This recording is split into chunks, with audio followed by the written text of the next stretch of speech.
junto com o mês de julho, chegou também o friozinho, né? E você sabe qual a cidade mais fria do mundo? E do Brasil?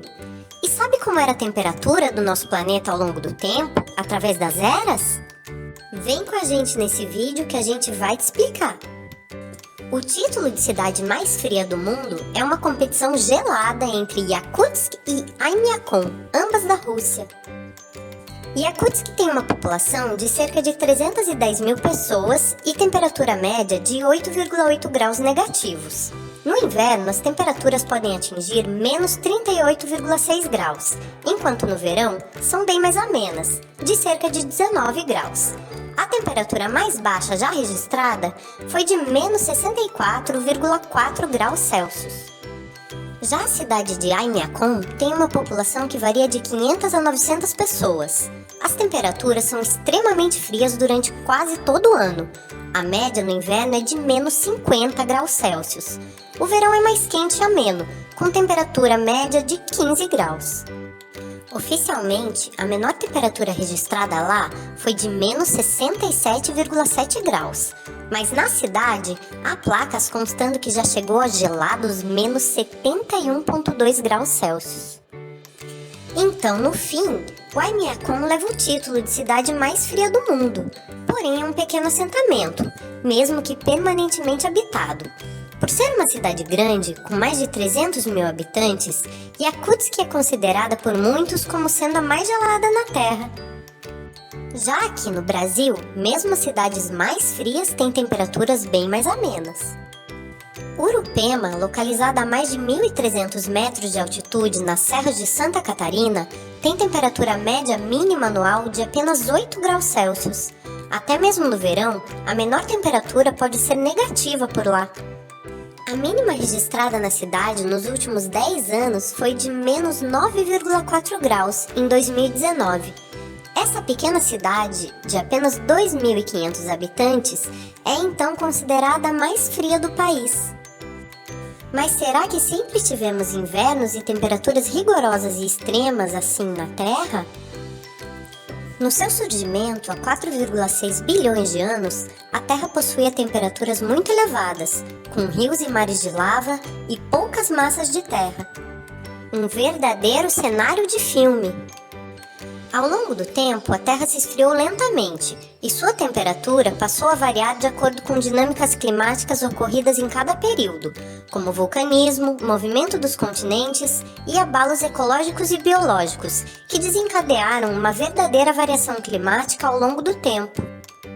Há muito tempo atrás, quando ainda não haviam organismos multicelulares como as plantas e os animais, o planeta era dominado por micro-organismos unicelulares, que obtinham sua energia por meio da predação de outros organismos ou por redução de compostos químicos.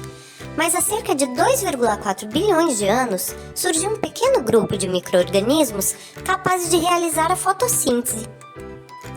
São as chamadas cianobactérias ou algas verde-azuladas. Esse grupo logo se expandiu, emanando toneladas de oxigênio resultantes da fotossíntese para a atmosfera. Para ter uma ideia, antes disso a concentração do oxigênio no ar era quase inexistente, de 0,00021%, e depois passou a ser 2,1%, ou seja, um aumento de 10.000%.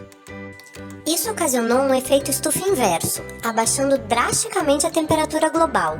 Os polos começaram a se congelar e avançar para a linha do Equador, tornando o planeta quase totalmente congelado na glaciação Huroniana, há cerca de 2,1 bilhões de anos. Desde o surgimento dos animais, há aproximadamente 600 milhões de anos até os dias de hoje, os continentes andaram, se uniram e se quebraram, e por poucos momentos tivemos períodos glaciais, que são quando os polos possuem gelo, e isso não foi contínuo. Ao longo desse tempo, no mínimo 3 grandes glaciações são conhecidas.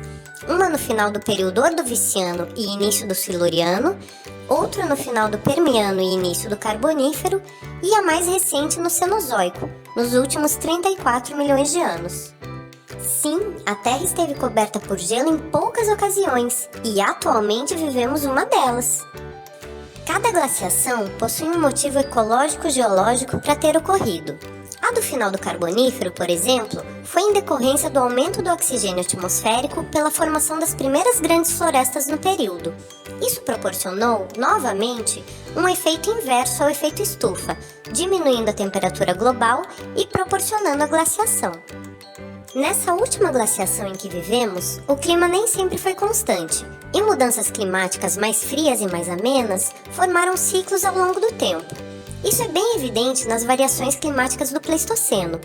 Foram ao menos 8 ciclos nos quais o gelo dos polos se expandiu e retraiu, diminuindo e elevando a temperatura em seguida.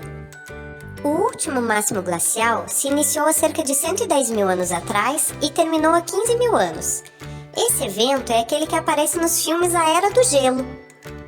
Mas não se engane, apesar do homem ter surgido em um período glacial há 300 mil anos atrás, quando as calotas polares estavam expandidas, a gente está conseguindo rapidamente modificar a temperatura global por meio de nossas ações. Relatórios do painel intergovernamental de mudanças climáticas apontam que o aquecimento global pode causar impactos irreversíveis no ambiente e na economia, caso medidas para contê-lo não sejam tomadas. Podemos fazer nossa parte escolhendo sempre as opções mais sustentáveis, reduzindo o consumo, reutilizando e reciclando materiais e cobrando ações nacionais e internacionais que protejam o clima. Vamos juntos?